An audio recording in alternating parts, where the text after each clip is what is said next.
ஜெய் மோடி சர்க்கார், ஜெய் ஸ்ரீராம். தோல்வி பற்றி கவலையே படாதீங்க. ஏன்னா நம்ம பாஜகவுக்கு தோல்வி வந்தது அந்த 4 பேர்னால, அந்த 4 நயவஞ்சகர்னால, 4 நாதாரிகனால.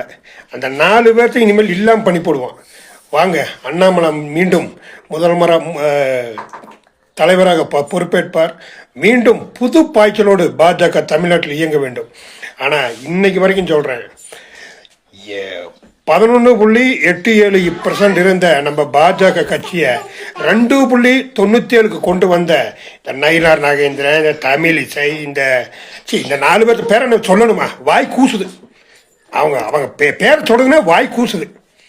என்னென்ன ஆட்டம் போட்டீங்களா சாமிகளா? ஐயோ பாஜக கூட சொல்லுவோம், ஐயோ பாஜக தோத்துரும், ஐயோ பாஜக தோத்துரும், ஏடிஎம்கே கூட கூட்டணி, ஏடிஎம்கே கூட கூட்டணி. வேக்கம் கேட்டங்களா? உங்கள் பேச்சை கேட்டு இந்த அமித்ஷாவும் ஏமாந்து இந்த ஆளுவோட கூட்டணி வச்சு அந்த ஆளும் தோத்துட்டாப்புல, நம்மளும் தோற்று போயிட்டோம். இதோட முடிஞ்சு போச்சு. இனி பிஜேபிங்கிறது புது பாய்ச்சலோடு இருக்கணும். கண்டிப்பாங்க. நீலகிரி மாவட்டமாகட்டும், எந்த மாவட்டமாக, இந்த ஃபஸ்ட்டு இந்த கட்சி பணத்தை திங்கிற இந்த நாதாரி நிர்வாகிகளை ஃபஸ்ட்டு தூக்குங்க. கட்சி வேலை செய்ய சொல்லுங்க.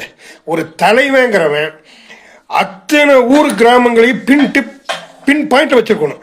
அத்தனை பின் பாயிண்ட்ல வச்சிருந்து அத்தனை இடங்களுக்கும் போய் சுற்றுலா ஊர் சுற்றிட்டே இருக்கணும். நம்ம தொண்டர்களுக்கு என்ன பிரச்சனை, நம்ம ஆட்களுக்கு என்ன பிரச்சனை வந்து அறிமுகமாகணும். ஃபஸ்ட் நம்ம நான் தான் தலைவருங்கிற அறிமுகமாகணும். அந்த மாதிரிலாம் பண்ணணும். ஒன்றுமே இல்லை. எவனோ எப்படி காசு கொடுத்தது இல்லை, தலைவர் பதவியெல்லாம் வாங்குறாங்களா இல்லை என்ன ரீசன்னே தெரிய மாட்டேங்குது.